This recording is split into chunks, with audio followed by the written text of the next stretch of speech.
Hello, എൻ്റെ ഒരു കുട്ടി ബ്ലോഗിലേക്ക് എല്ലാവർക്കും സ്വാഗതം. ഇന്ന് ചെറിയൊരു വീഡിയോ ആണ് കേട്ടോ.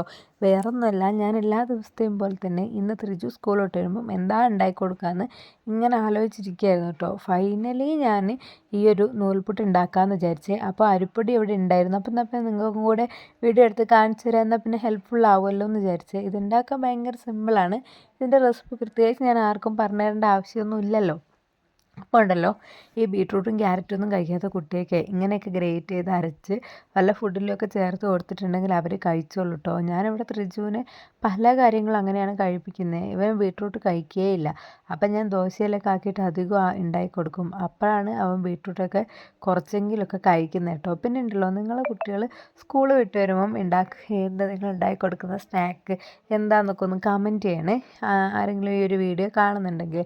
അപ്പോൾ അതുപോലെയൊക്കെ ഒന്ന് ട്രൈ ചെയ്ത് നോക്കാമല്ലോ. ഇങ്ങനെ ഹെൽത്തി ആയിട്ടുള്ള സ്നാക്കും കാര്യങ്ങളൊക്കെ ഉണ്ടെങ്കിൽ ഞാനിതിൽ ഒരുവിധം ഞാനിങ്ങനെ ഉണ്ടാക്കുന്ന എല്ലാ റെസിപ്പീസും ഇടാറുണ്ട് കേട്ടോ. അപ്പോൾ അത് ആർക്കെങ്കിലുമൊക്കെ ഹെൽപ്ഫുൾ ആയിക്കോട്ടെ എന്ന് വിചാരിച്ചിട്ടാണ്. ആർക്കെങ്കിലുമൊക്കെ ഹെൽപ്ഫുൾ ആവുന്നുണ്ടെങ്കിൽ അതും ഒന്ന് കമൻറ്റ് ചെയ്യണം കേട്ടോ. ഞാൻ പിന്നെ റാഗി നൂൽപുട്ട് അങ്ങനെ ഒരുപാട് ഇതിൻ്റെ വീഡിയോസ് ഇട്ടിട്ടുണ്ട്. ഈ ഒരു നൂൽപുട്ടിനെ പല സ്ഥലത്തും പല പേരല്ലേ പറയുന്നത്.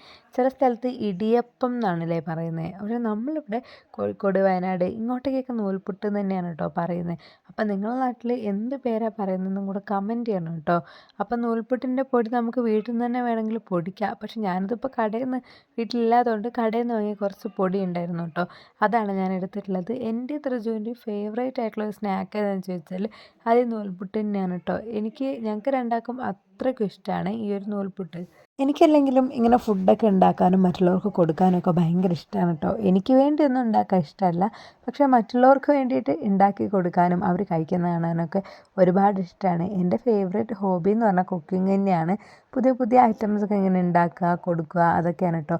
പിന്നെ എല്ലാവരും ഞാൻ ഉണ്ടാക്കുന്നതൊക്കെ അത്യാവശ്യം കഴിച്ചോളും. ആരും അങ്ങനെ കഴിക്കാതിരിക്കൊന്നുമില്ല കേട്ടോ. അപ്പോൾ അതുകൊണ്ട് തന്നെ എനിക്ക് പിന്നെ ഉണ്ടാക്കാൻ വേണ്ടിയിട്ട് ആവേശം കൂടും. അപ്പോൾ അങ്ങനെയൊക്കെയാണ് വിശേഷങ്ങൾ. അതിൻ്റെ ഇടയ്ക്ക് ഞാൻ ഈ മാവൊക്കെ ഒന്ന് കുഴച്ചെടുക്കുന്നുണ്ട്. കുറച്ച് ചൂടുവെള്ളവും ആ ഒരു ബീട്രൂട്ട് നന്നായിട്ട് ഗ്രേറ്റ് ചെയ്ത് എടുത്തിട്ടുണ്ടായിരുന്നു. കുറച്ച് വെള്ളം ഒഴിച്ചിട്ട് അത് ഉപ്പും വെളിച്ചെണ്ണയും എല്ലാം കൂടെ ചേർത്തിട്ട്. അപ്പോൾ എനിക്കാണെങ്കിലുണ്ടല്ലോ ആദ്യം ഈ ഒരു നൂൽപുട്ട്, ദോശ അങ്ങനത്തെ സംഭവങ്ങളൊന്നും അങ്ങനെ ഉണ്ടാക്കാൻ അറിയില്ലായിരുന്നു എന്ന് വെച്ചാൽ നമ്മൾ ജസ്റ്റ് ഉണ്ടാക്കുന്നതല്ല കേട്ടോ, അതിൻ്റെ മാവ് റെഡിയാക്കുന്നതൊക്കെ. അതൊക്കെ പിന്നെ കല്യാണം കഴിഞ്ഞതിന് ശേഷമാണ് എല്ലാ കാര്യങ്ങളും പഠിച്ചത്. ബാക്കി എല്ലാ കുക്കിങ്ങും അറിയായിരുന്നു. പക്ഷേ ഇതൊക്കെ സ്വന്തമായിട്ട് ചെയ്യാൻ തുടങ്ങിയത് അപ്പോഴാണ്. ഈ ഒരു ഇഡ്ഡലിക്കൊക്കെ മാവ് റെഡിയാക്കുക, ദോശയ്ക്ക് മാവ് റെഡിയാക്കുക, അതുപോലെ തന്നെ നൂൽപുട്ടിന് പൊടി, ഇപ്പം എല്ലാ കാര്യങ്ങളും നന്നായിട്ട് അറിയാം കേട്ടോ. പിന്നെ എനിക്ക് ആദ്യം ഇങ്ങനത്തെ കാര്യങ്ങളൊന്നും ചെയ്യാൻ മടിയൊന്നുമില്ലായിരുന്നു കേട്ടോ. പക്ഷേ വീട്ടിലാണെങ്കിൽ അമ്മയാണ് മാവും കാര്യങ്ങളൊക്കെ അരച്ച് വെക്കുക. പക്ഷേ ഇപ്പം ഞാൻ മാവൊക്കെ അരച്ച് വെക്കാൻ വേണ്ടിയിട്ട് നന്നായിട്ട് എക്സ്പേർട്ടൊക്കെ ആയിട്ടുണ്ട്. അങ്ങനെ നമ്മൾ എല്ലാ കാര്യങ്ങളും അറിഞ്ഞിരിക്കുന്നത് നല്ലതാണല്ലേ. കാരണം നമ്മൾ ഇപ്പോൾ പഠിക്കുന്നവരാണെങ്കിലും ജോലി ചെയ്യുന്നവരൊക്കെ ആണെങ്കിലും ഒറ്റയ്ക്കാകുമ്പം നമ്മൾ ഫുഡ് ഉണ്ടാക്കി കഴിക്കുക എന്ന് പറഞ്ഞാൽ അതൊരു പ്രധാനപ്പെട്ട കാര്യം തന്നെയാണല്ലേ. പറഞ്ഞ് നമ്മൾ വിഷയത്തിനേ മാറി കാടൊക്കെ കയറി പോയി. അപ്പം ഞാൻ ആ ഒരു സമയം കൊണ്ട് എന്തായാലും ഈ ഒരു റെസിപ്പി ഉണ്ടാക്കുന്ന ഒരു വീഡിയോയിൽ വേറെ എന്തായാലേ പറയാം, നമുക്കിങ്ങനെ വിശേഷങ്ങൾ പറയാമെന്നല്ലാണ്ട്.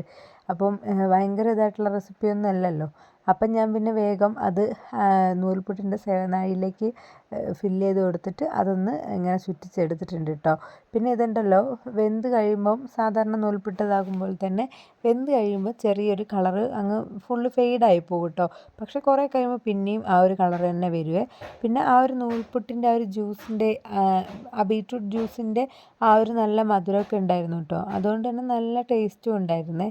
അപ്പം നിങ്ങൾ എന്തായാലും നിങ്ങളെ കുട്ടികൾക്ക് ഇങ്ങനെ ഒന്ന് ഉണ്ടാക്കി കൊടുത്ത് നോക്കണേ.